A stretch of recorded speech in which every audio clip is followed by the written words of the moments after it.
I don't have the answer. It's just sad. Yeah. And my answers aren't evolved spiritually. But I digress.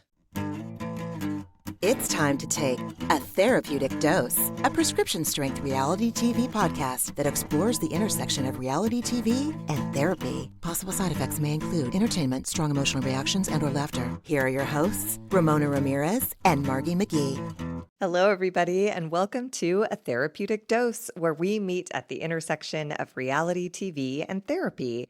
I am Margie McGee, and with me, as always, is my dear friend and co-host. Hello, I am Ramona Ramirez. Hi. Hi. Hi. We just talked for like an hour, just getting caught up. It's now 9 p.m. and we're finally getting underway, but that's what friends do, you know? That's what friends do. I was seriously considering texting you earlier and being like, can we do this tomorrow instead? I'm exhausted. But instead, I was like, yeah. And you show up because A, it's your friend. B, you keep your commitments. C, you know you're going to sit down with Margie for 5 minutes and you're going to be completely happy to be here. And it's true. And now I'm in the mood to talk about it because when I came downstairs and was setting everything up, I was like, how the hell am I going to get it up to talk about Lisa and Larsa for a fucking hour when they are exactly what... Like, I know we're supposed to watch these people, but I'm sorry. Lisa Hochstein is, how do I say this and sound like someone that's been going to therapy for 25 years or more? Maybe by stopping, that's showing that I've been going to therapy for 25 years or more. But I find her to be, oh, shit. And see, as I'm saying it, I'm like, yes, and you know what her history is. You know where she comes from. But again, it doesn't seem like she's interested in changing where she came from and what she learned. And so I had no patience for her while I was taking these notes. I don't even have patience for her when I watch the episode just for my own shits and giggles. Yeah, I don't know. She doesn't offer anything redeeming to me. I like watching Heather Dubrow more than I like watching Lisa Hochstein, right? You heard me say it. You heard me say it. But I'm with you. I'm like, I almost feel like this episode, I was like, well, what is this? Who are these women? What world do they live in? And then I was like, is it because it's in Florida? Is Florida really that much of an outlier that these women are so, they're like, I've never understood more the idiom, you need to go touch grass, than watching this show. I'm like, none of these women, even the ones with the realest problems like Guerdy, she still takes time to be petty and weird on a cruise ship. Like, where is any, just nobody can think outside of the moment. They're like pets. They're just like, here's a toy. I like this. Somebody took my toy away. I hate them. You know, I don't feel well. I'm going to take care of myself. I feel better. I'm going to yell about it. It's like, what? Nobody has a holistic vision of anything at all. And so in this episode in particular, I was like, Team Preston, literally the only person I could get behind on this episode. This child is, thank God for a boundaries king, because I was like, somebody at least made sense to me here and there. And it was our dear Preston, Larsa's son. Yes. That is such a wonderful point. That's so funny. Okay, to give credit to our West Coast ladies. Okay, not just West Coast. I know that they talk about mental health on Potomac, but for as imperfect Ms. Kyle Richards is, she has a life coach. What she does with him is up to her, but at least she knows, you know, everyone goes to therapy in LA. Not everyone, but you know what I'm saying. Florida is its own little universe, planet, galaxy, and then Miami within Florida seems like it's its own. I have never seen anything like it. I've only seen it on TV. I don't really have a desire to go there either. I've noticed. I don't have a desire to go to Miami. I've been there. I mean, it's beautiful, but you know, that the scene at the after party of the fashion show, I was like, that was my experience there. It's like, yes, you're in a room with fabulous. And I'm like, I don't care to have a conversation. Like, I know who these people are. They're high profile, recognizable faces. And I have nothing to say to them. I get it, but I don't belong there. I just don't belong there. I'm not pretty enough and they're not funny enough. There, I said it. So we have nothing in common. I'm not going to turn anyone's head. I'm not in Miami. And they're not going to make me laugh. And like, that's what I love the most is a good laugh with someone. Yes. I also caught myself, like, I can see how it could sound like I was painting my thoughts about Miami with a very broad brush strokes. Broad strokes. I feel the same way. Strokes. I'm immediately regretting everything I just said. Yes, me too. And what I'm saying is I am not interested in the Real Housewives of Miami's reality. Yeah, I am not interested. Honestly, Fabulous is wonderful because he's like, hello, I'm here to get some gossip about the Housewives of Miami. And I was like, ooh, you would be my friend. So I don't know what I'm talking about. This episode I'm like, I don't know what to talk about because I don't know what the fuck happened. It was insane. It's like, I remember being younger and, I lived on the east side. I didn't cross over La Brea most of the time on a Friday or Saturday night. But when I did, and I would be on La Cienega, and I would see, like, no one in Silver Lake was wearing a miniskirt that just covered their butt cheeks. And all the women in line looked great. All the men, I could smell their cologne from my car.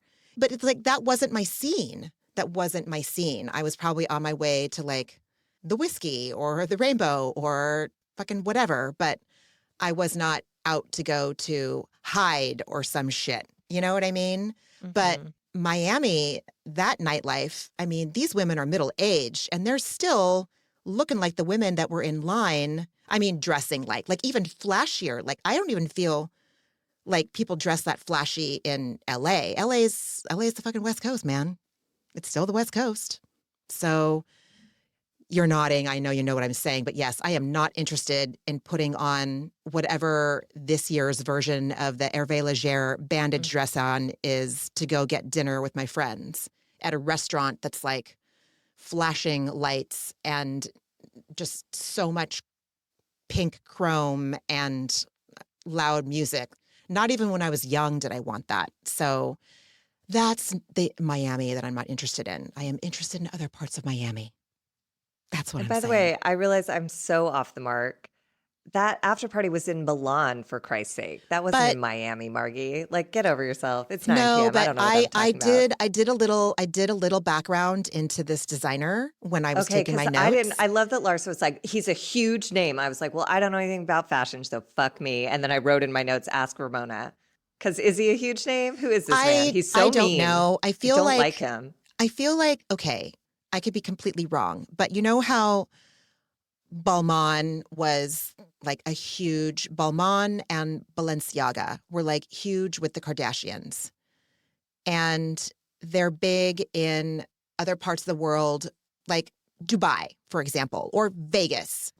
So I think that he is big in certain circles that don't fit my aesthetic. You know what I'm saying? Like when I go to like the shops at Caesar's Palace, I like to window shop, but I don't know, like I'm not going to be going into Versace. Well, okay, what I'm saying is like I do love some Versace dishes. I'm not going to fucking lie to you. And I do look at vintage Versace pants a lot on the Real, but like vintage Versace pants. Who gives a shit? That's not why anybody fucking called. Yes, Margie, there are certain fashion circles where he would be, yeah. But it's not my vibe. I mean, it was a significant, if over 50 looks, like that's a huge collection. Like he's clearly got something going on, but I don't know. And it seems like he shows there every year because I know that when I was looking up dates, I had to like catch myself. I'm like, wait, you're not looking at September 2025. You're looking at September 2024. So he's got a show coming up in Milan for Fashion Week. His workroom, that's my the language showroom. Thank you. His showroom was stunning. It was a cavern. That is a rich, he's doing something well for himself or he's sponsored well or something's going on. Because I was like, whoa, he's German, so he's very European. So that's another thing too. Like, again, like I'm sure the ladies in the Real Housewives of Miami are all about Philip Plein, obviously, or they wouldn't have been asked to walk in the show.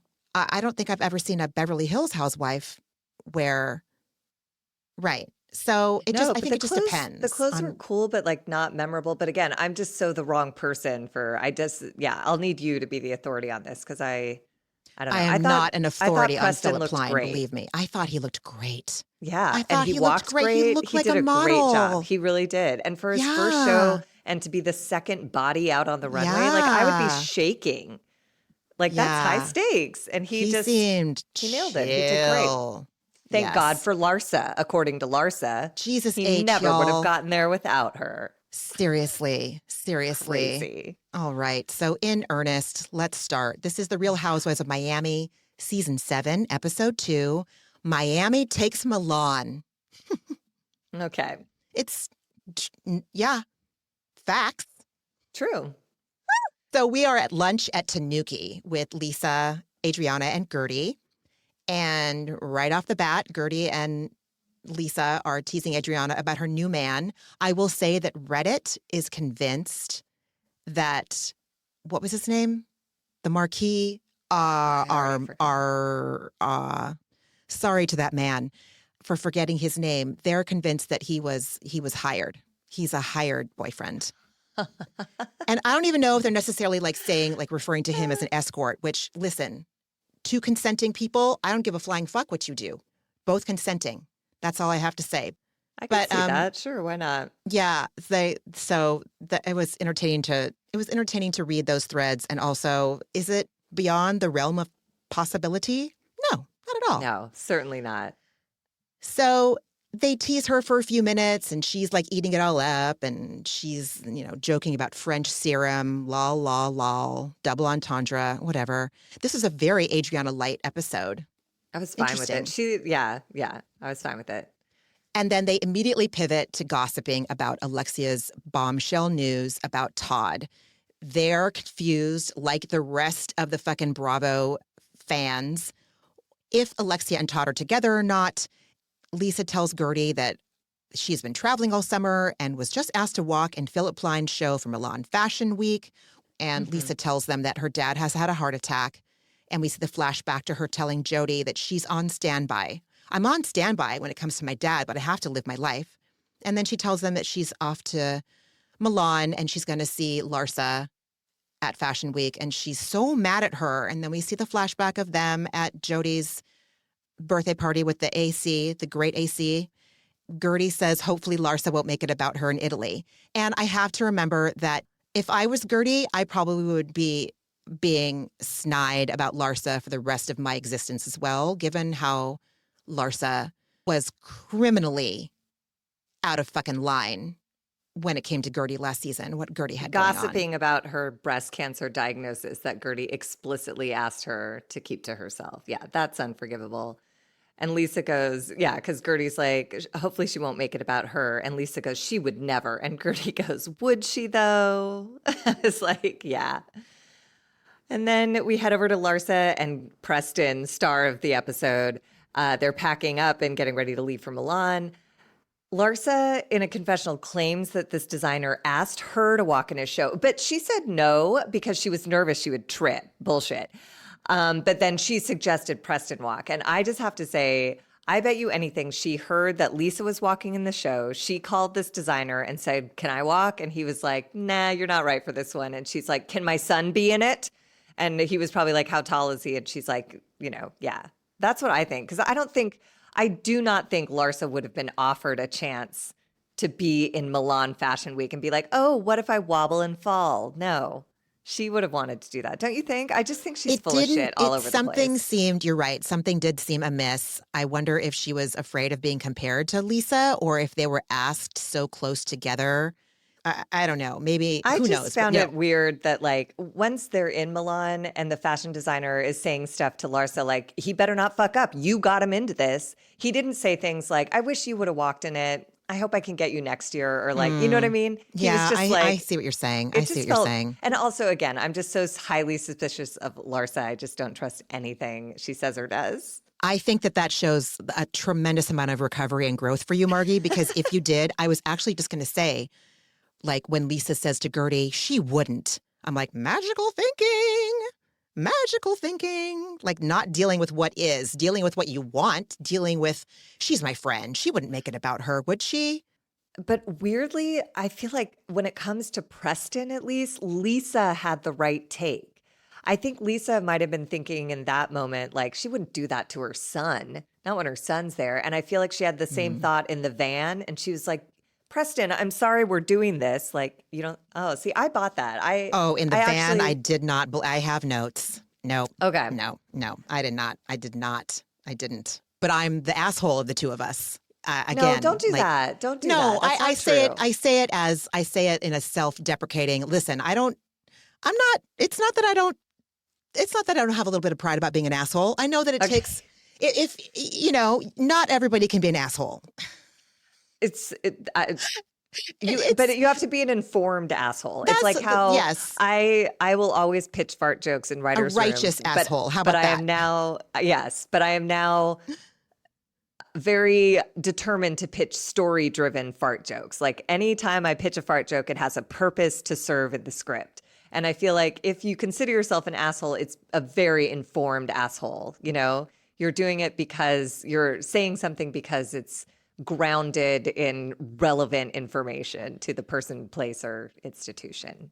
As soon as we're done with this podcast and I hit stop record, I'm going straight to Zazzle or Redbubble, and I'm going to order myself a t-shirt that says, I am an informed asshole.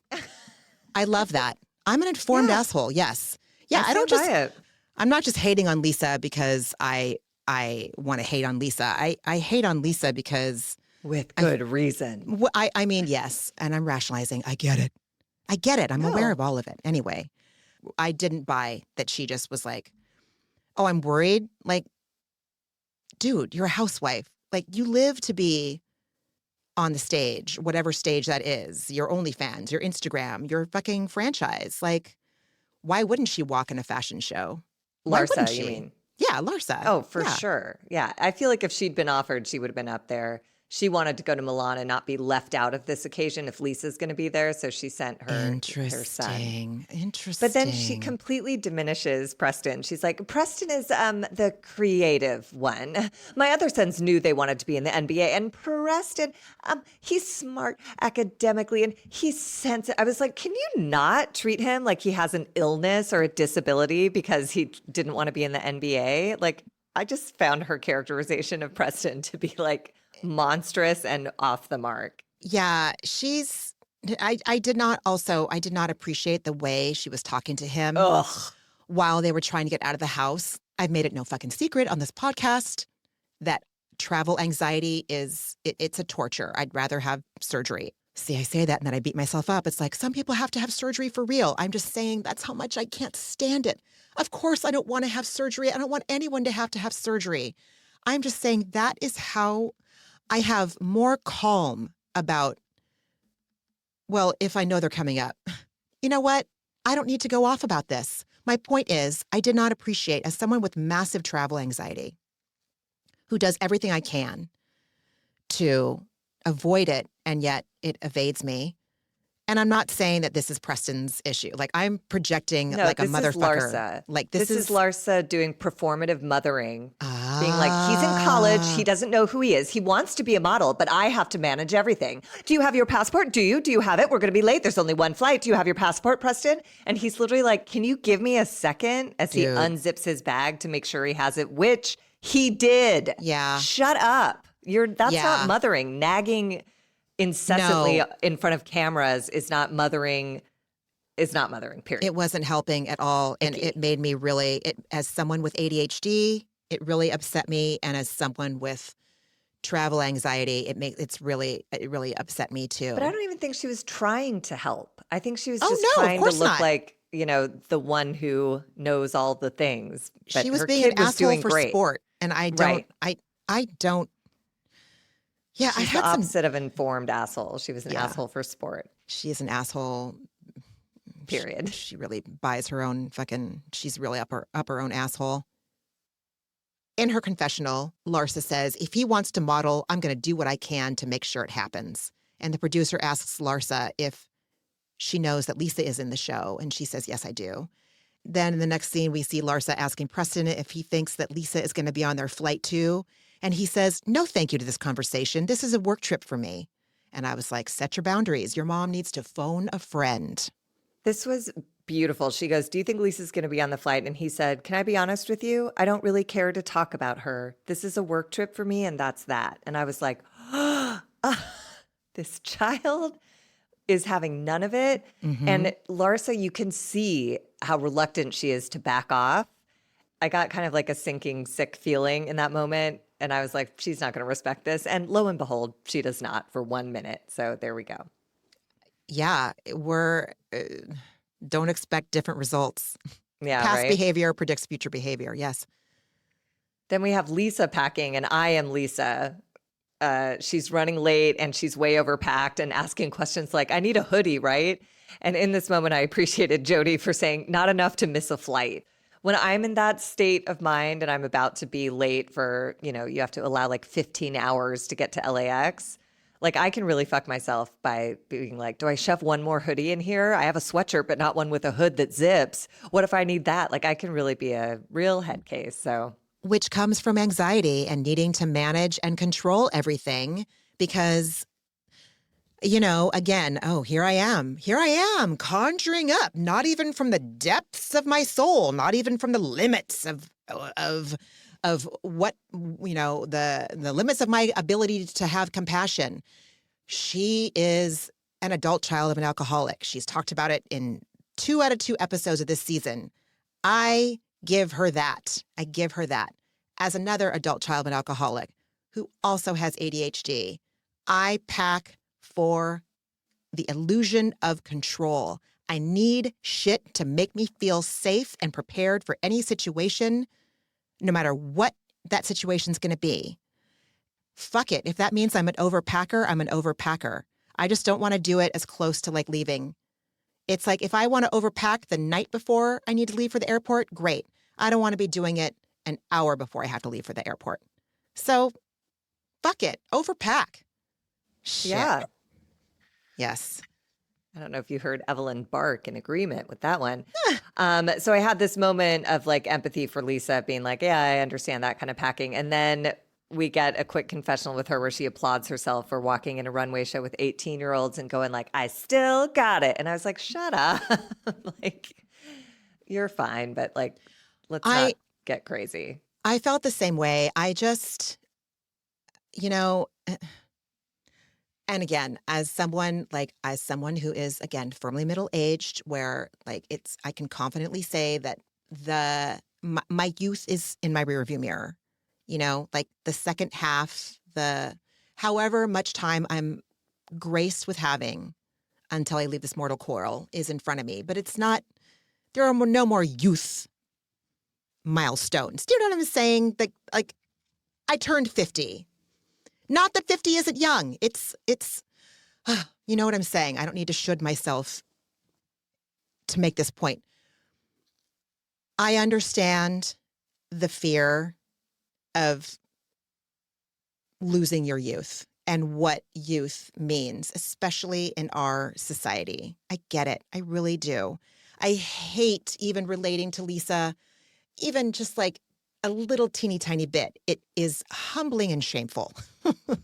I wanted so much to just be so annoyed.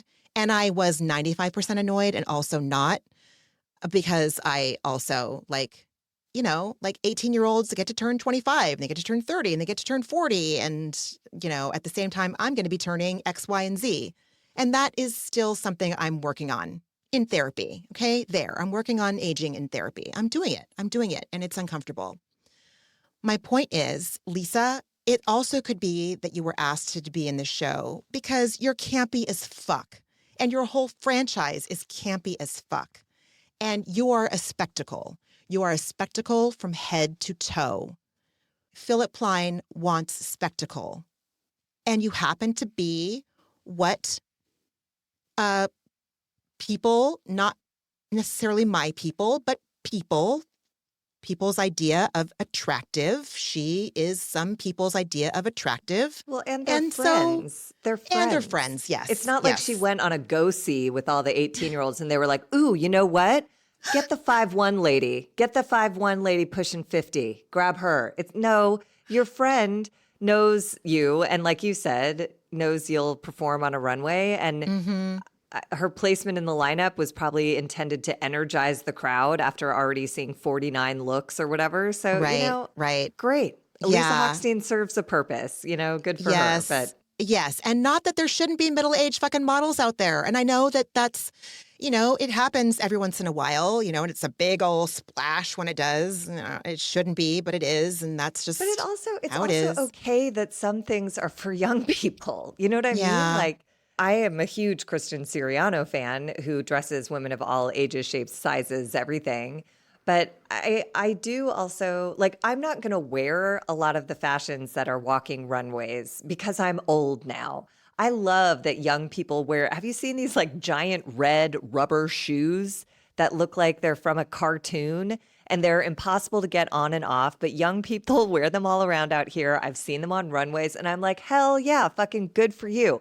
I have old lady bones and I don't want to like take a weird step off a curb and not be okay because I chose to wear giant cartoon rubber boots, Ma'am, some shit is just not for me. And I think you are taking a walk off a step in an Isabel Marant sneaker, so it's not like you're out there in a Rockport. Not that there's anything wrong with a Rockport, but I'm saying the art and the art in couture fashion. Yes, there's a certain attitude that comes with youth that in a beautiful way fades with age. You know more. So you're not as cocky and whatever because you've seen a lot. And there's something I love about like the energy, and weirdly there's this one like high fashion model who's like a young kid and he's really funny and he's also like, really good at modeling. And I find it fascinating to watch that like career unfold. Anyways, some of the art that these designers create is often served really well on the attitude and energy that like young joints and ego I can see carry what you're saying. with. I can see what you're saying. I don't know. Before we move on from this scene, I wanted to talk to you about this. I don't know why, but it really bothered me, like at the beginning of the scene when she's like freaking out and she calls Jody. Why am I the boss or the authority on who someone should call? Maybe it's that I have a support system of reliable, loving friends that would love to talk me off the ledge about packing. Even if they don't talk me off the ledge, they can be like, oh, God, I'm sorry, that sucks. But I wouldn't call Josh. And maybe it's just that I have that. And I don't know if Lisa has. She doesn't strike me as someone, based on the actions that I see on this show, she doesn't strike me as someone that has that kind of support they can like really crash into when one is short-circuiting. And I'm not saying she was short-circuiting, but do you know what I'm saying? It really bothered me that I was just like so fucking annoyed, I mean, I feel like the only thing that made sense about it to me is that the element of her father is actively declining and dying. So I feel like if I'm having trouble packing, I'm going to meet someone at the airport who has traveled with me before and I can't fucking think straight because I'm leaving the country and my dad is dying who I just reconciled with. Do I need a hoodie? Like maybe that's the person in that moment that I would call just to be like, you know me, you've traveled with me. Like I can't get enough oxygen to my brain to think right now. What do I do? And he was just like, don't put the hoodie in the bag, zip it up and get here. And she's like, cool. It might have been related to that bigger picture stuff, but otherwise I hear you. I'm so glad. Yeah. I'm so glad I asked you because I can totally see that. And she is. The minute she says, my dad is dying, she immediately follows it up with, we just reconciled because my childhood was fucking shitty because he was a goddamn drunk who was unreliable and mean. And she walked out of the house at age 16 because it was that bad. Like, you don't do that if there's any option to stay. You're absolutely right. And again, I remain to have the right to judge the fuck out of Lisa Hochstein because she's not my people. She's not my people by a long shot. But yes, Margie, you're right. Objectively, I understand what you're saying. Okay, I'm glad I brought it up. Yeah. Anyway, do you want to talk about Alexia and Julia at Pilates? Not really, because all they do is recap what happened in the last episode. But they do, Alexia and Julia take Pilates, and it's hilarious. Just kidding.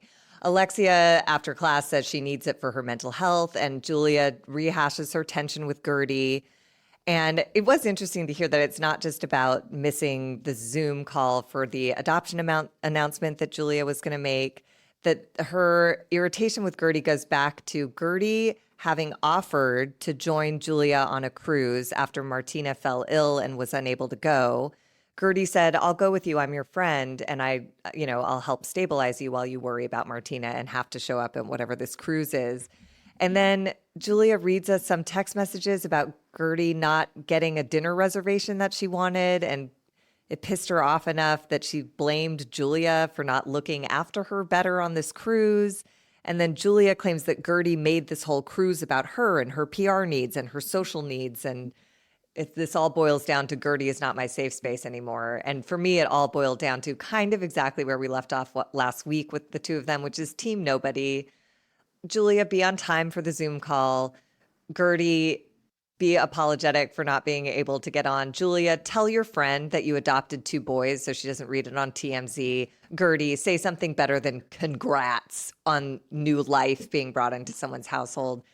The cruise seemed even more fucking frivolous and ridiculous. If everyone's okay, then I don't know why we're upset. These two aren't meant to be friends anymore. They're not matching up. Your face tells me you have a different take on this.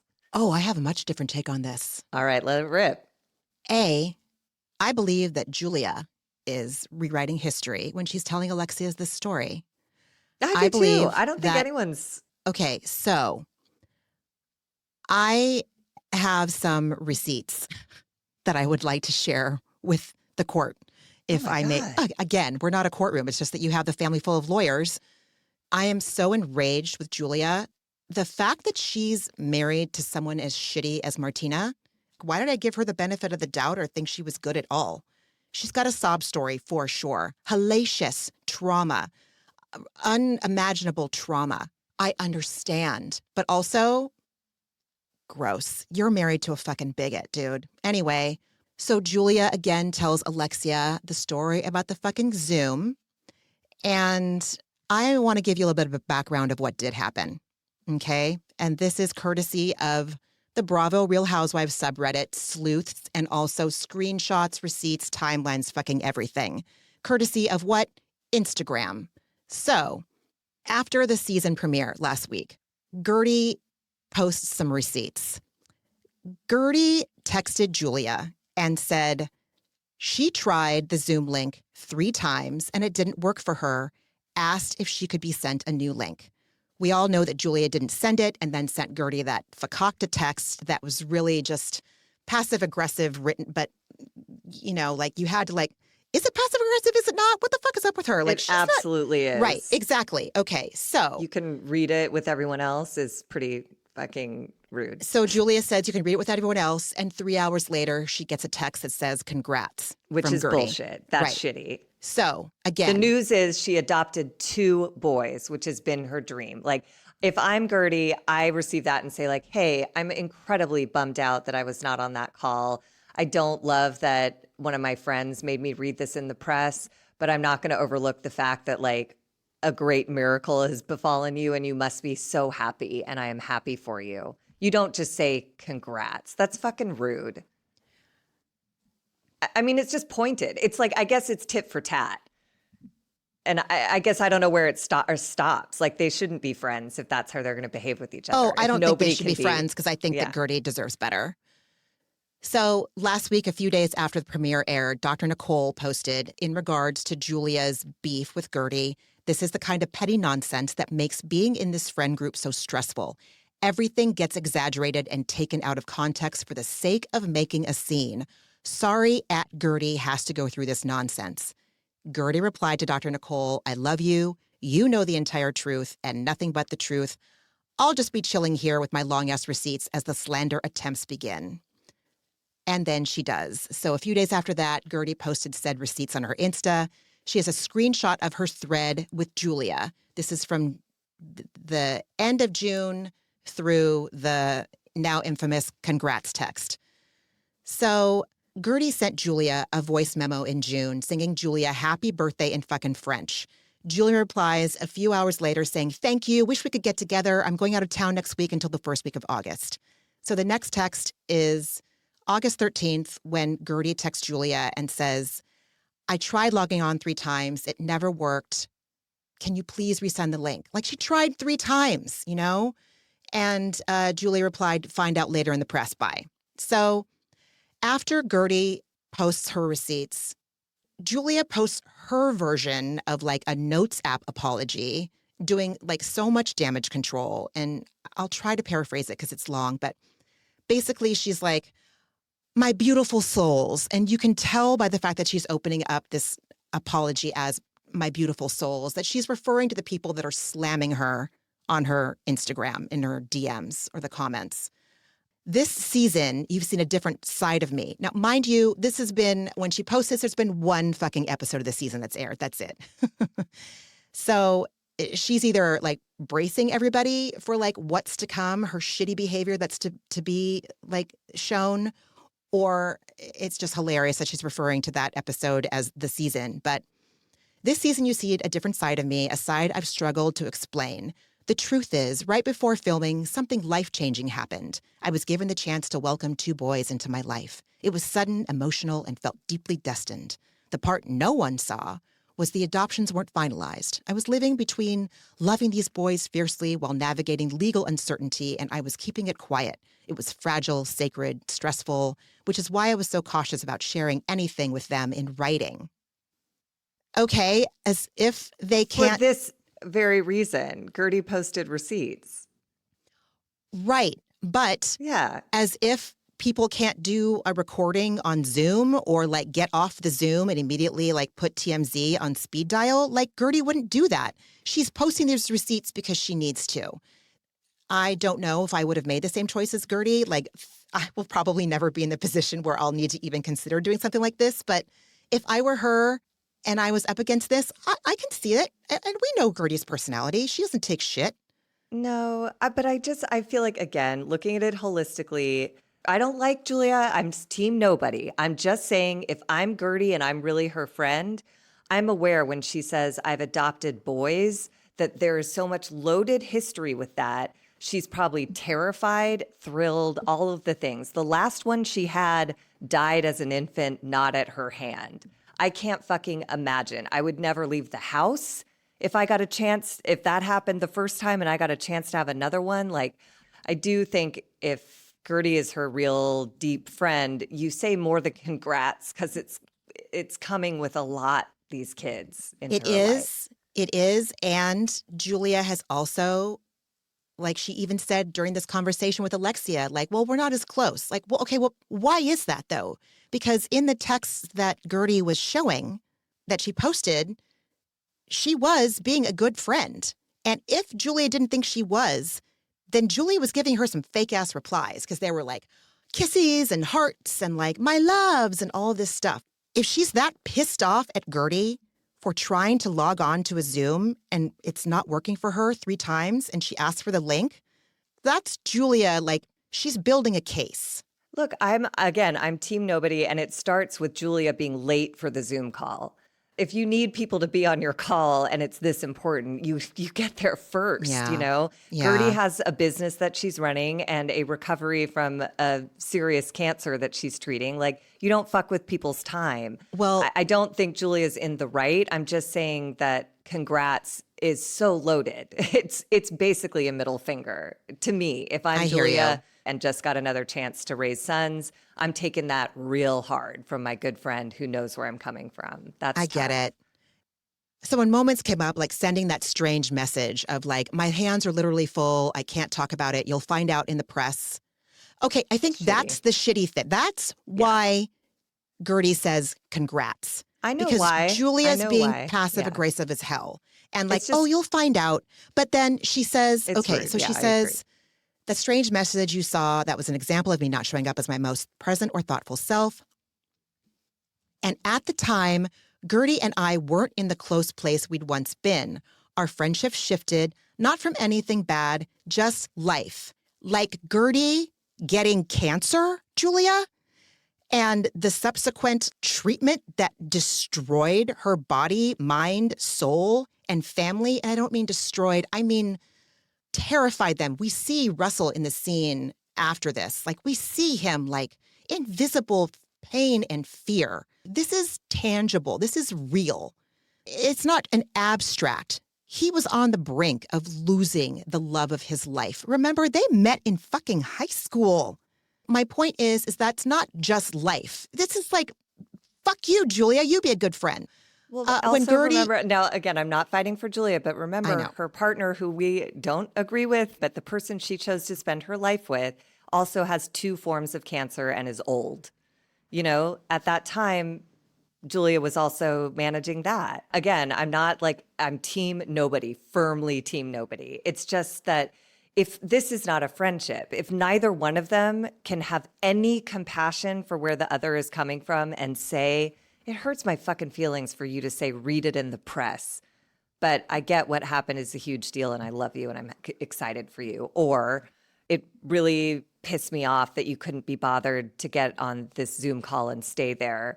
It was a huge deal to me and I need some time to like not be mad about it, but I love you and I'm glad you're well or whatever the fuck. It's just like everybody's wrong. Everybody wins, I guess. If you don't want to have like friends or support, that this is how you do it. You just post receipts and go, she's worse. But like everyone was in a bad, weird spot at that time. I don't have the answer. It's just sad. Yeah. And my answers aren't evolved spiritually. But I digress. Likewise. Basically, she wraps it up saying that she was wrapped up in her own emotional chaos and she fumbled and she never meant to come across as cold, careless, or bizarre. She was in a storm of her own. And here's where she comes in with the like learning and listening bullshit. This has been a season of growth, messiness, and transformation. Thank you for giving me the space to walk through it imperfectly. Listen, if I'm Guerdy and I have not been told by my friend Julia that things have shifted between us, even before that Zoom call, and I'm told like, oh, you'll find out later with the rest of the fucking plebes, with the rest of the public, I'm going to be fucking bummed. And I might just text back congrats without an exclamation point too, because that's pretty fucked up. And then I think about what you just said about Julia's history. You're right, team fucking nobody. But like, it's team nobody because also Guerdy, like I love Guerdy. She's, I adore her. And I was so disappointed in what I learned about her in this episode. That the text exchange from the cruise ship where she's like, I don't know why I couldn't be seated with you. I don't know why we were separated. I'm only here because I'm trying to do right by you. And that's okay. I had dinner by myself. See you around. Like, what the fuck is that? What do you I say begrudgingly acknowledge what you're saying is also correct. It's just, but this is what I mean by team nobody. In this conversation, this argument, there's either nothing at play here and everyone's dug in and just needing to be right and be a winner, or there's something way deeper at play here where both of them are feeling abandoned in their deepest, darkest hours, and I can't tell which it is. So I'm just like, I don't fucking know, you guys. You're just, I don't know, shipping back and forth. And I don't like either of you very much when you're doing it.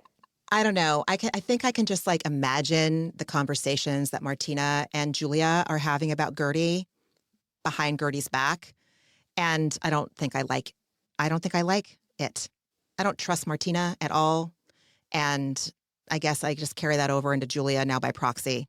Didn't Guerdy and Martina have a lunch when Martina's cancer diagnosis came about? Didn't Guerdy sit down and have lunch with her to say like, I'm here to support you through this. This is terrible. Maybe. I don't remember. I guess that's why I'm so confused and annoyed by this. I'm like, either you're right. Something really important is going on and you guys need to get to it, or just like let all of this go. Who gives a shit? Just get to the bigger issue, which is thank God you're alive and recovering, Guerdy. And oh my God, Julia, what an incredible, frightening, glorious gift you've been given. I hope you have the best time raising those boys. Like, I don't know. It just, I don't know. There's so much bigger shit at play. But I think that's what bothered me about this episode in general, where I was just like, we're getting to Larsa's big hero speech, where I was like, you don't have enough to do. If you're like, I drove a textbook to high school. It's like, you don't have enough information about what's going on in the world if that story is harrowing. Ugh. Sorry. Yeah, no, it's okay. Late. I get it. I mean, like I'm 95% Team Guerdy. Yeah. I was just looking at the clock and I'm like, I'm reminded of my first therapist in Los Angeles who always said to me, never talk about anything serious after 9 p.m. Because this is what happens. I get energized and crazy about shit that with like a clear mind at the beginning of the day, I'll be able to state in one sentence what matters and either let it go or dig in if it's really important. But at 9 p.m., everything's incredibly important and I need to solve the problem tonight. Like I get so... Anyways, thank you, Dr. Fox, for that insight. And I'm sorry for violating it this evening. Oopsies. Dr. Fox, I am not a former patient of yours, so I reserve the right to hate someone at 9 a.m. or after 9 p.m. No, but that instruction was personal to me because she got to know me so well and she picked up on the pattern in my relationship. Like she would, eventually inquire, like, when did you initiate this conversation? I'd be like, when I got home at 10 p.m. And she's like, well, that's not working, is it? So why don't we just put the boundary of 9 p.m. up? And if you have something important to say, wait till the next morning. Have a shower and a coffee and try it with a clear head. Because I just spiral at this hour. Anyways. Real Housewives of Miami. All roads lead to Bravo. Right.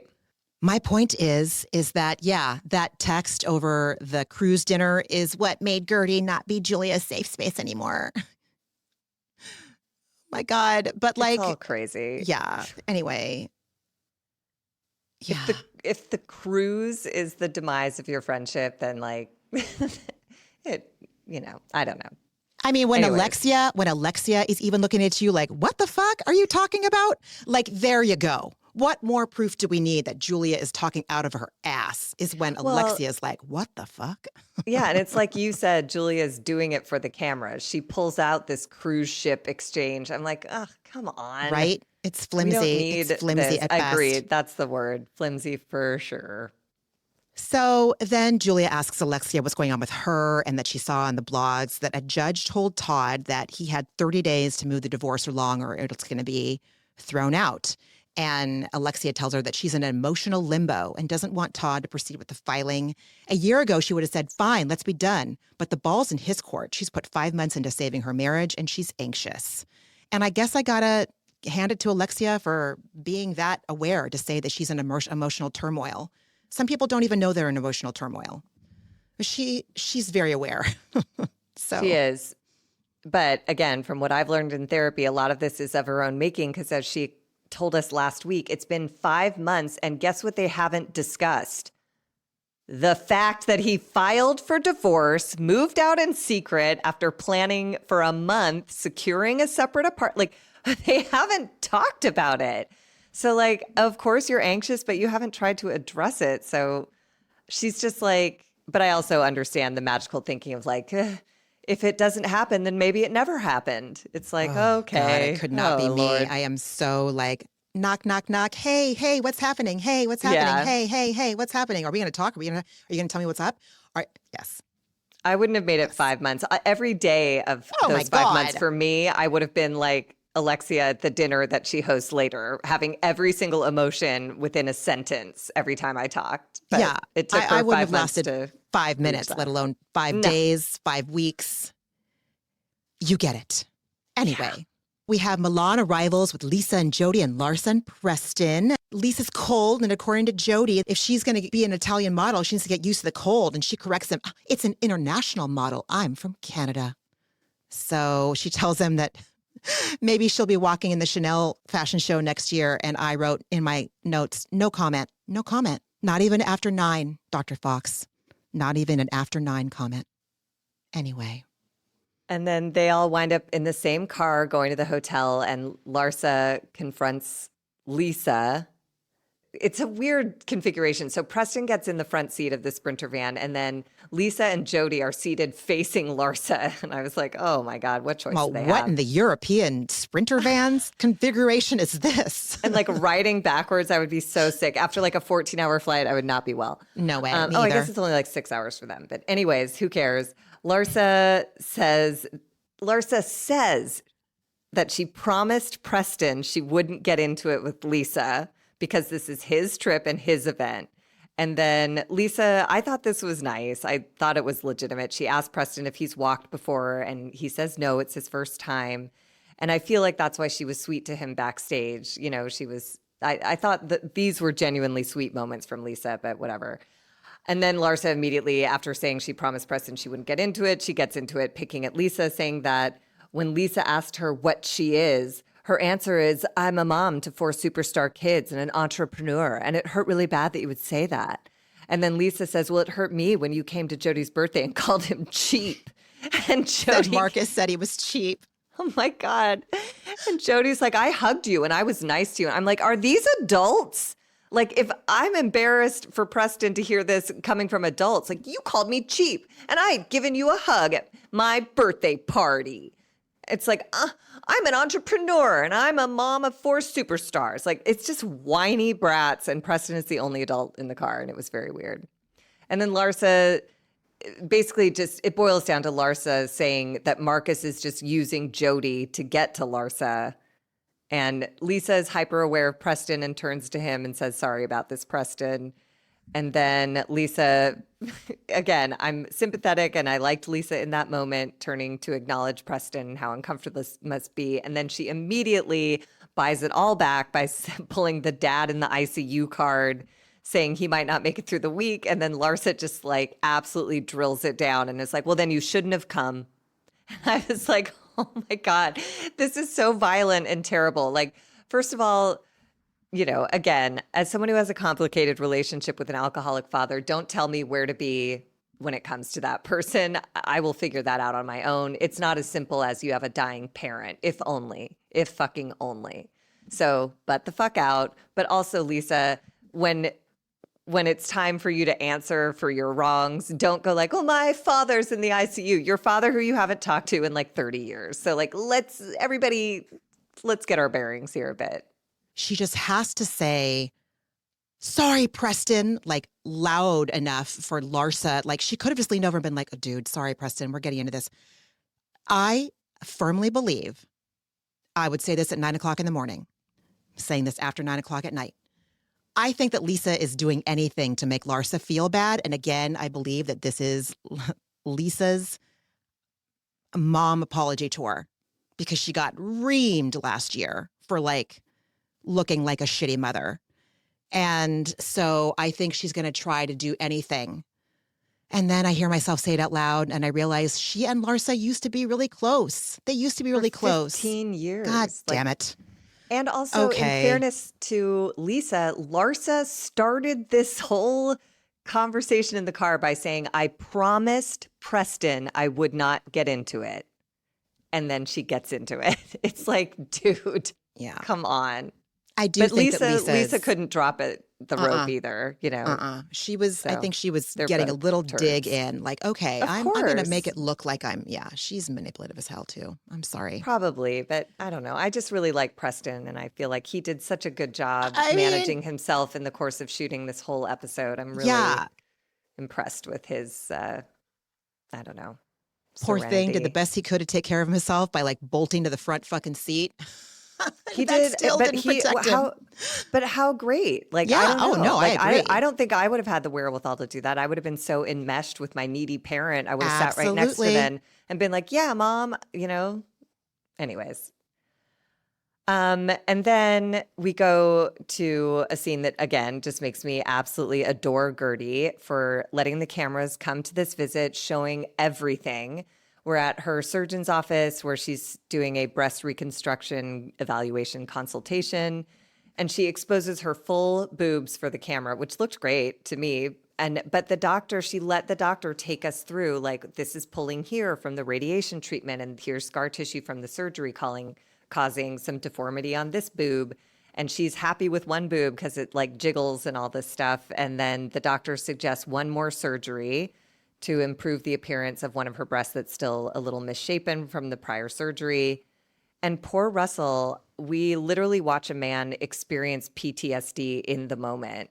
Like, I recognized sort of like the weird flushing and all the color draining from your face at the same time. like the light, clammy sweat and the sort of inability to sit still. Because he said, like, I see the pain and I don't want her going through surgeries unnecessarily. And it was so genuine and sweet. And Guerdy, also very genuine and sweet, says, I don't know when I'm going to be happy with my body. And if it takes another surgery or two to feel normal, then we need to explore that. And she says, I'm rolling with the punches, my boobs, my hair, my weight. And then she hugs him and comforts him. And, you know, it's like there's no good options. Either she leaves this as is and Russell has some peace of mind, but she's not at peace in her body, or she has a surgery and Russell has another round of like really stressful caretaking and fear ahead of him. But Guerdy emerges with a body she feels more familiar with or comfortable in. I loved her for this scene. I loved both of them. 100%. I mean, when she shares what she's endured, 6 surgeries later, 20 radiation treatments later, 5 chemo treatments later, hormones aren't the same, bone density not the same, skin isn't the same. Oh my God. Shit. I can't even imagine. And God bless her. So she says she can accept her hair and she can accept her weight. And with everything else, she's almost there. And that's why she wants to have the surgery. And it sounds like, according to the surgeon, that this is fairly typical, that reconstruction can take, more than one attempt. And I don't know, it makes sense to me. And I can't imagine it's easy for Guerdy either. It doesn't seem like these are, yeah. I can't even pretend to speculate on what it's like for her or Russell. Oh my God, or their precious kids. No. And I also want to just pray to, if there are any Bravo gods, can we just have Russell? I just don't want anything problematic to come out about Russell ever. I don't think it will. I'm also not, I'm too old to be naive, and it's too far after 9 o'clock for me to be naive. Just kidding. I love that. I just doing a circle back with the 9 p.m. thing. Just doing a circle back. Yeah, it doesn't apply to everyone. I'm just joking. I hope I'm not coming across as making fun. No, not at all. Okay, good. I'm just saying it's not, I didn't mean to since I said my therapist's name, I just want to make sure that she didn't say that's a universal rule for all adults. That is a Marginity specific rule after noticing a unhelpful pattern in some of my relationships. Do you want to talk about Marisol and her husband, Steve, having sushi dinner and sake? Sure. Honestly, the scene didn't really have much going on for it, but I sure was distracted by drinking sake out of a small wooden box. It was darling, but I was I am a huge klutz. So it gave me such anxiety of I would spill that all over me because it's not round. So I'm going to tip it back and it's going to pour out somewhere and it's going to be a mess. And somehow they handled it beautifully. Good for them. But the sake in the little wood boxes freaked me out. But Marisol tells us they're going to get married in the States to make it, to make their marriage USA official. And then they gossip about Alexia and Todd, and Marisol notices that Todd brings out the worst in her friend, Alexia. And that leaves Marisol catching strays. When someone's in an abusive relationship, it doesn't stay in the confines of those walls. It often affects relationships outside of it. And she says Todd picks on Alexia and makes her feel less than. And Marisol really does not want Alexia to go back to Todd because she worries she'll lose her friend altogether. I think Todd is a colossal piece of shit. I want to go on the record and say that. I think also, I wonder if, okay, and again, purely speculating, not assuming one little bit, not at all. We saw that scene with Todd taking Peter and Alexia to task about Frankie, taking Peter to task about just how shitty of a person Peter is, period. Alexia has enabled that. She has enabled Peter to become the monster that he is. And Todd is the only person we've ever seen on camera call Alexia out for that.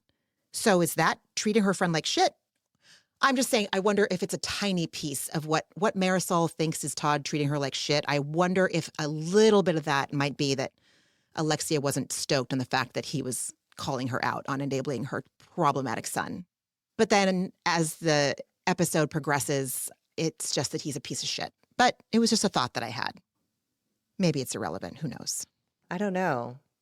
Again, I think the way he delivered that information to her, it's less about delivering the information and more about making her feel like shit about herself. Oh, God, that's a really good point. He did not say it in a productive way. He said it in a shaming, attacky, judgy, and I think that's what Marisol is reading. Is like, even if he's right, the way he delivered it to his partner was ineffective and unhelpful. You're right. And it just made her worse. You're absolutely right, Margie. That's such a good point. You're absolutely right. You're absolutely right. I don't know. Oh, my God. You're right. Who knows? You're right. You're right. What I do know is that, again, Larsa is a turd and just stomping all over her son's boundaries. So we're back in the Milan hotel room, and Larsa again tries to engage Preston about Lisa and says, what did you think of that conversation? I mean, if your dad's going to die in a week, why are you here? And Preston, God bless, he says, that's like their business. Don't be confrontational. If she's here, she's here. And I was like, this kid could not be more clear and succinct in delivering the news to his mother. And she is relentlessly annoying, as is Jack, this designer's ambassador who arrives. Oh my God, the global ambassador for Philip Plein, Jack. I was so confused. God. Yeah, Jack became like a day player in this episode. Honestly, I don't know what his point was, but he sure was there.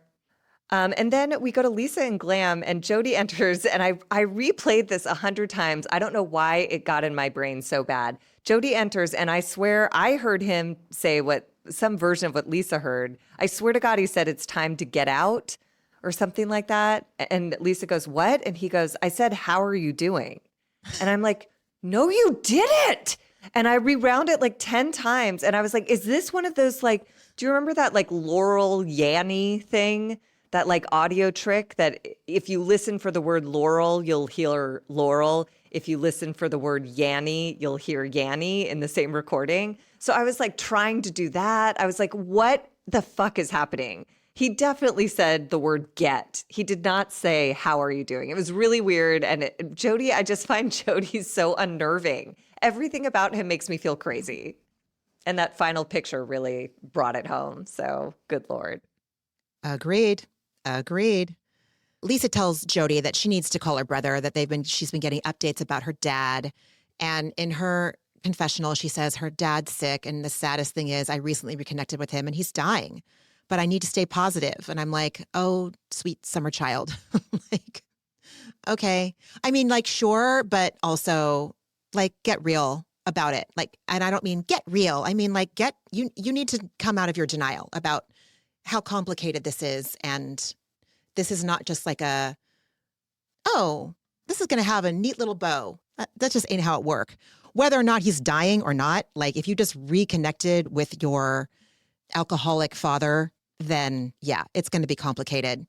She can't believe that Larsa said that about her dad and she's being a terrible friend. And Jody says, listen, you shouldn't be reacting to her either. And they agree they both have bigger fish to fry. So whole big ass, almost a nothing burger of a scene, but whatever.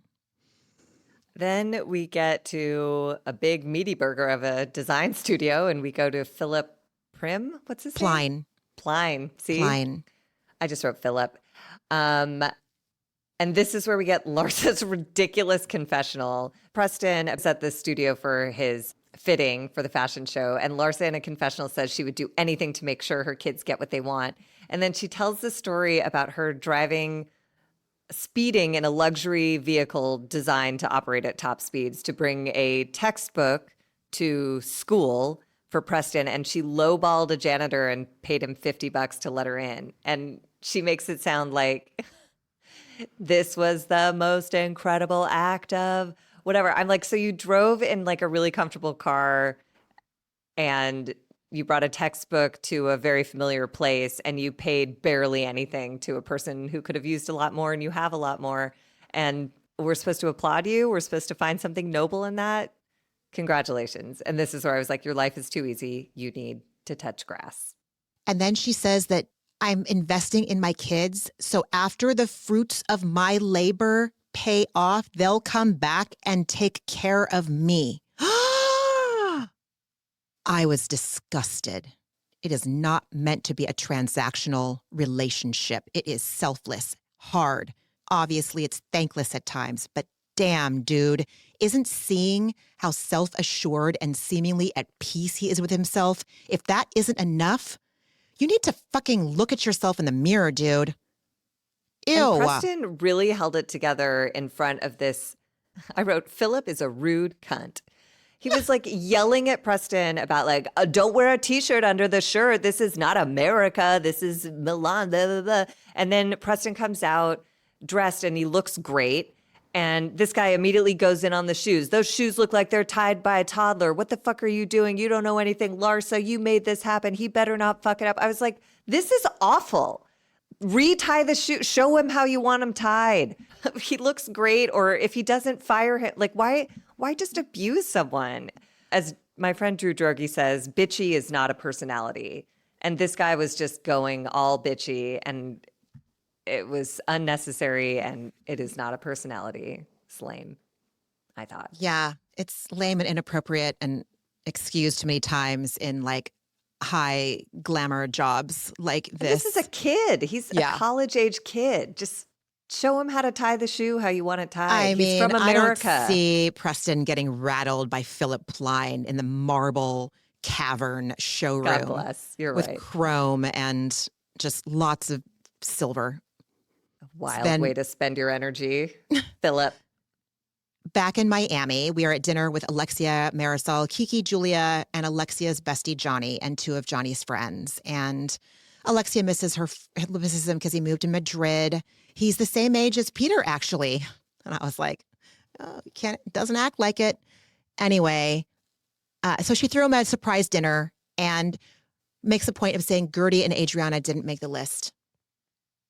Because she was like, I don't want those two to come because they'll make it all about themselves. This is a dinner for Johnny. And then we immediately have Alexia's dinner for Johnny being on camera for her show, where she performs like an explosive, emotional, impromptu one-act play.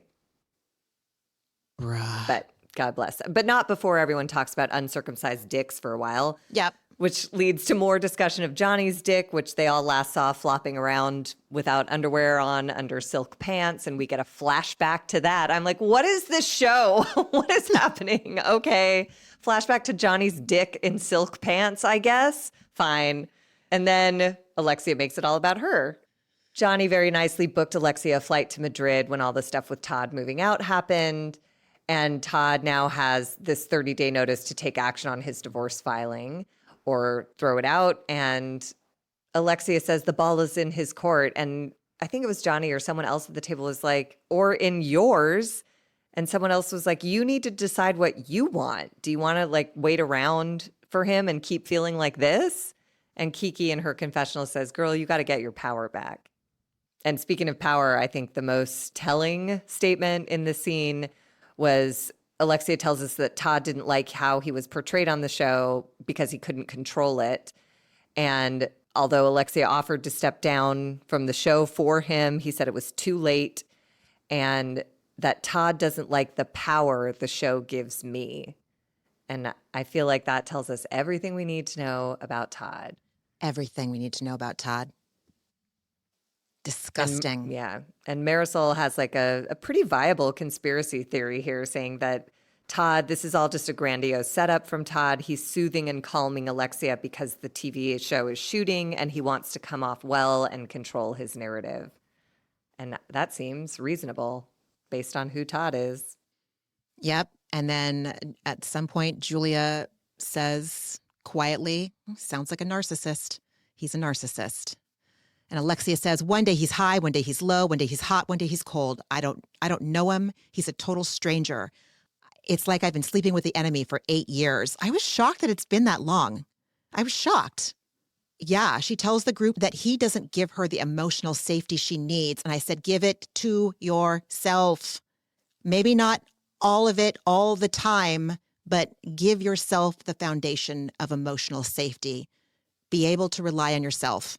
Not to survive, not just triage yourself, but like soothe yourself, not just endure, but like be on your own side. Does that make sense?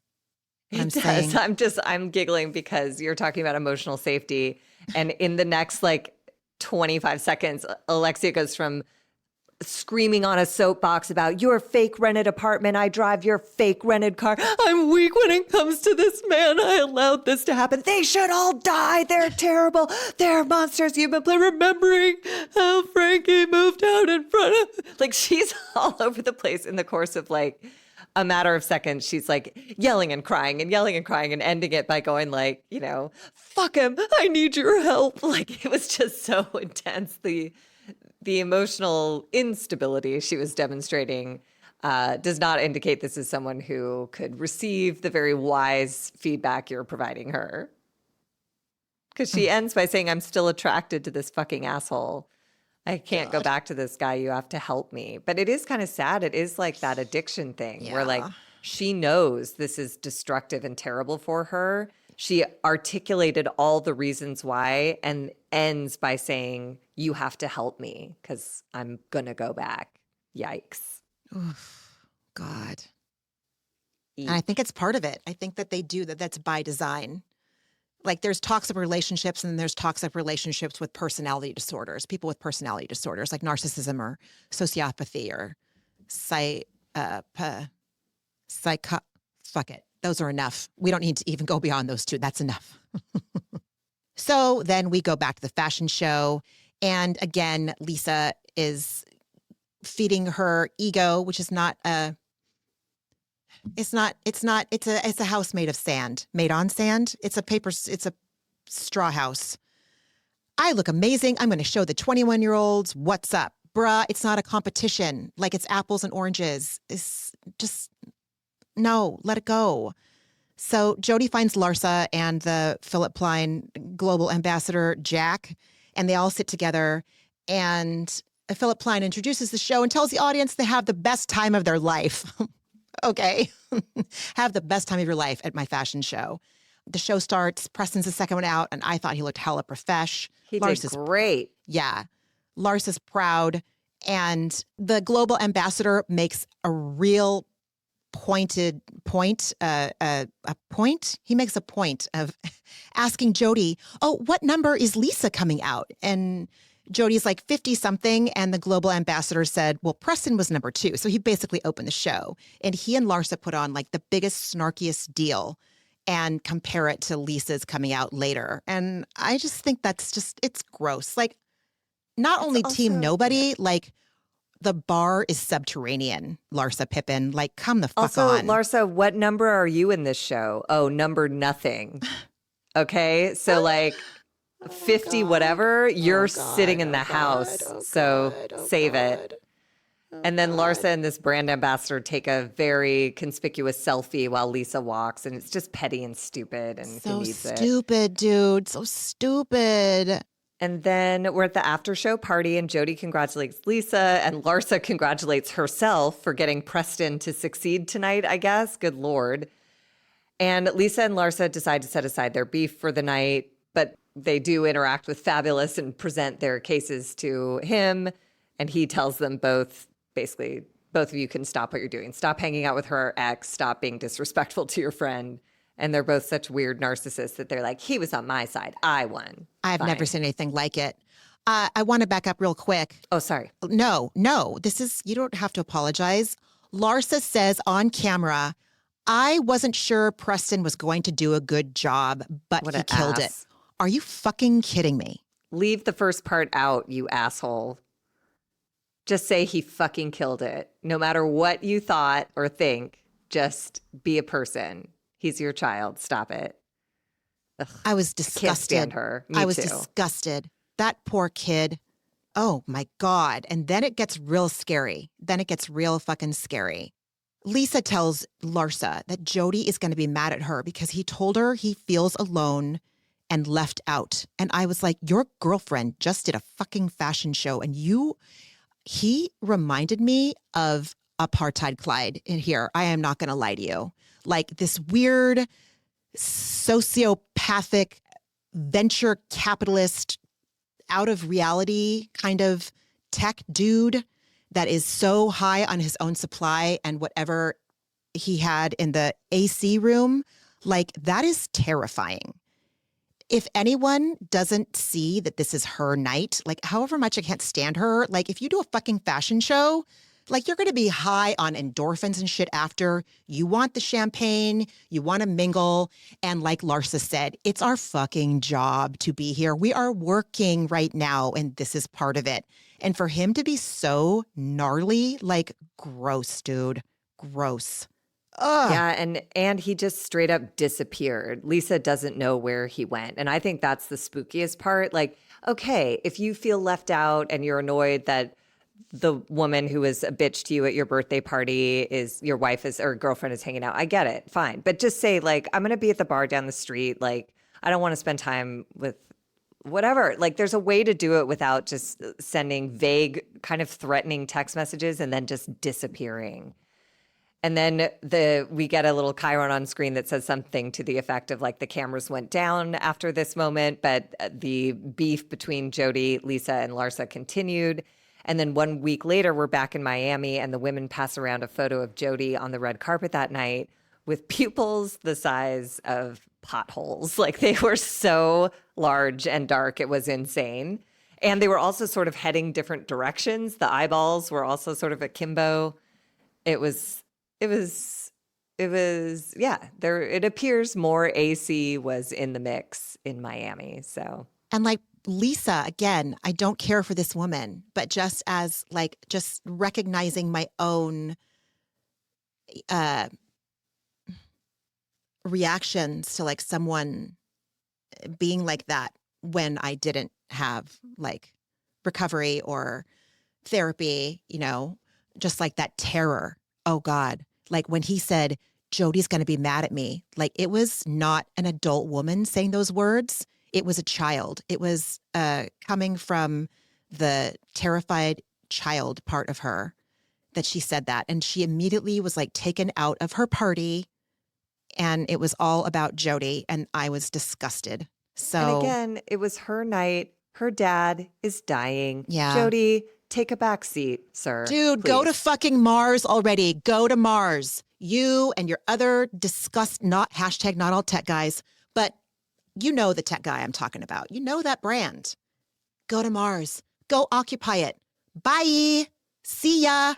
Not doing anything here. No more. Leave. I'm done. As is the episode. That's where we left off. Big cliffhanger heading into next week. Friend, what else did you watch this week? I watched a lot of great stuff this week. I watched Call Her Alex, the documentary about Alex Cooper, Call Her Daddy podcast lady on Hulu. And that was fascinating. And I appreciated the part of her story that's gotten a lot of press, that it basically she's taking this moment in her career and pivoting a little bit into being an activist for other women harmed at the hands of this coach of hers at Boston University, and also acknowledging that harm was committed by the institution for not protecting her when she reported this ongoing situation. And I appreciated her candor and her interest in using her enormous platform. Oh my God. I was not aware completely of the reach of her podcast and of the fortune that that has come from it. It's fascinating.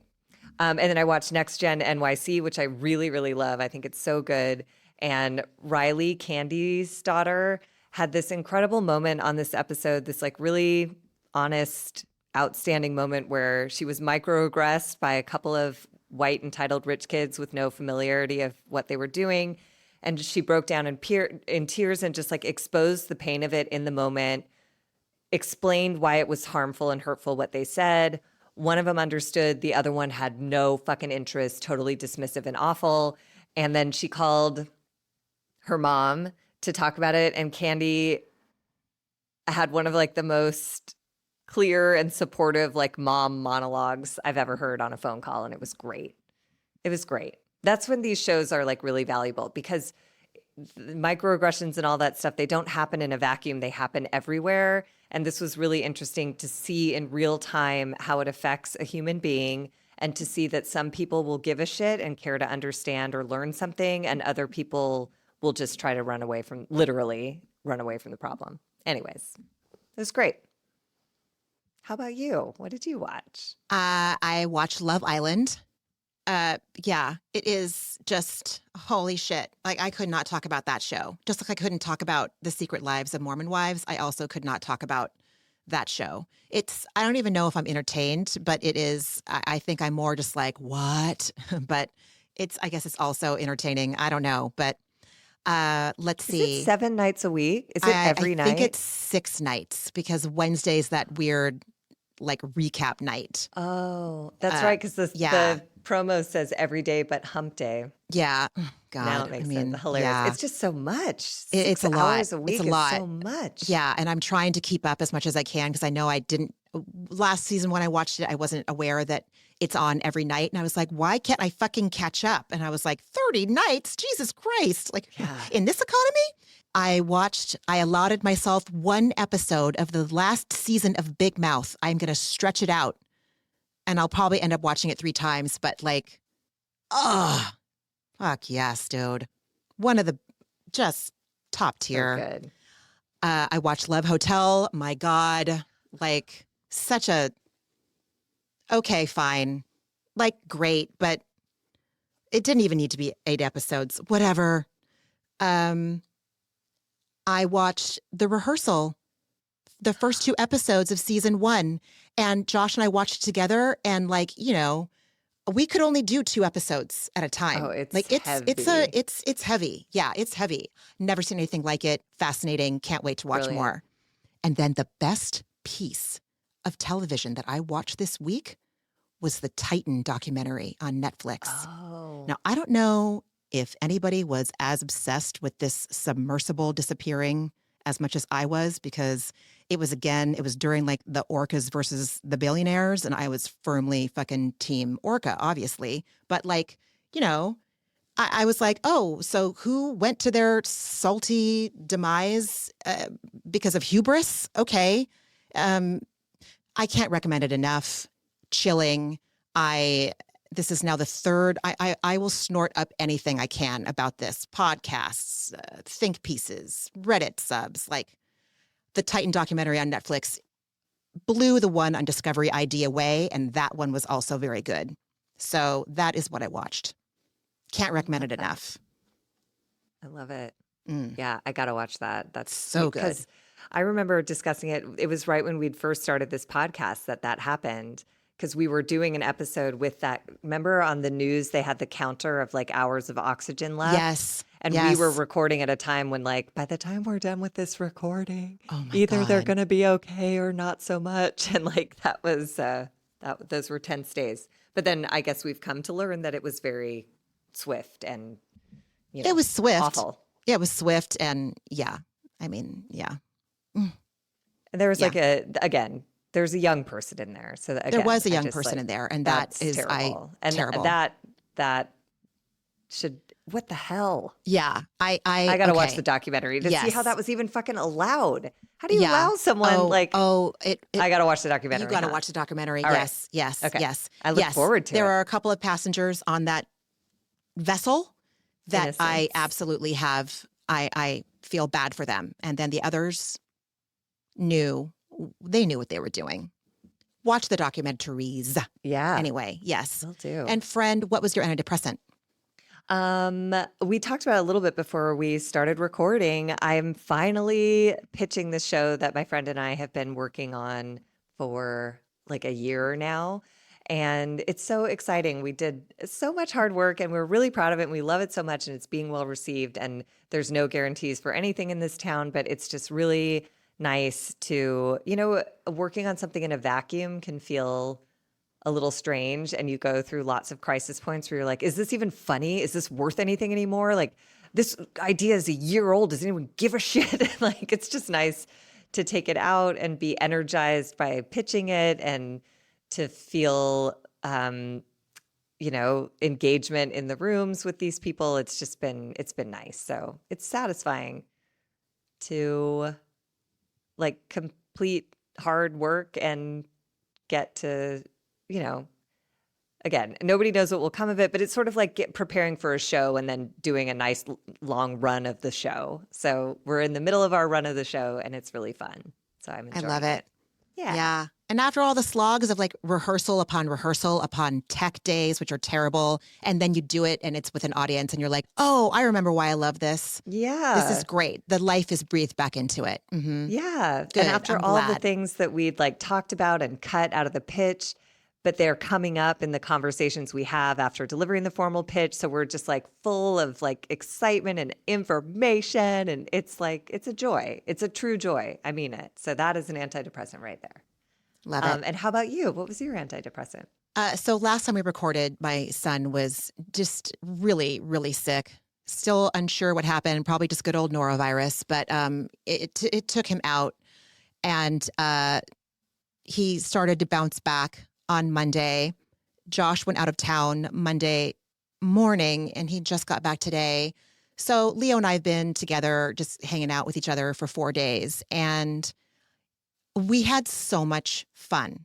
We had so much fun doing nothing and doing errands and doing a couple of special things. It was really good to have my vivacious, sweet, impish, hilarious kid back, finally wanting to eat. We just had a good time. I started reading him a Judy Blume book. I started reading him Tales of a Fourth Grade Nothing, and he loves it.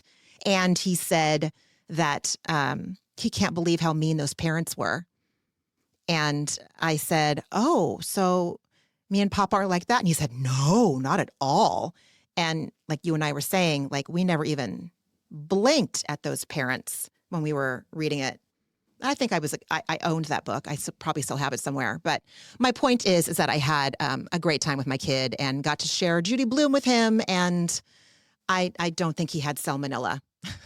So that was good. That was good. Glad. We were concerned for a few days that maybe that's what was happening. That's a lot of barfing for a little body. Yeah. And like my point of saying that Josh was out of town is that usually, I have ADHD and it's also like there's no camp this week and there's no school anymore. And so having 4 days that I needed to fill is not something that comes naturally to me.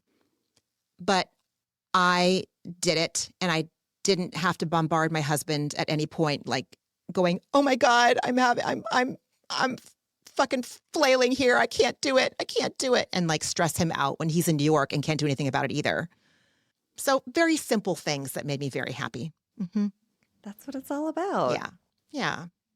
Okay, so I'm out of town next week and I'm going to be off the grid, so to speak. So the episode we usually get out on a Thursday or a Friday is going to be coming out the following Monday or Tuesday. And then either 4th of July or the day before 4th of July, we'll be getting out that week's episode. I hope that makes sense. It's super late. My point is, you will be getting an episode where we learn more about the backstory of why Jody looked completely terrifying in that photo. That's all I'm trying to say. Perfect. I'm not making sense anymore. So with that, everyone, take care of yourselves this week. We hope the beginning of the summer is treating you well. Yes. The solstice is tomorrow. It's whatever. nigh. It's so late. Yes. I gotta go to bed. I know. So do I, dude. This is not good. Okay. All right, everyone. I'm not helping. Sorry. We'll talk later next week. Well, actually, no. We'll talk to you the week after next week. Bruh. We're in the weeds. Honestly, okay. We gotta go. All right. Love to everybody. Take care. Bye, everybody. Bye.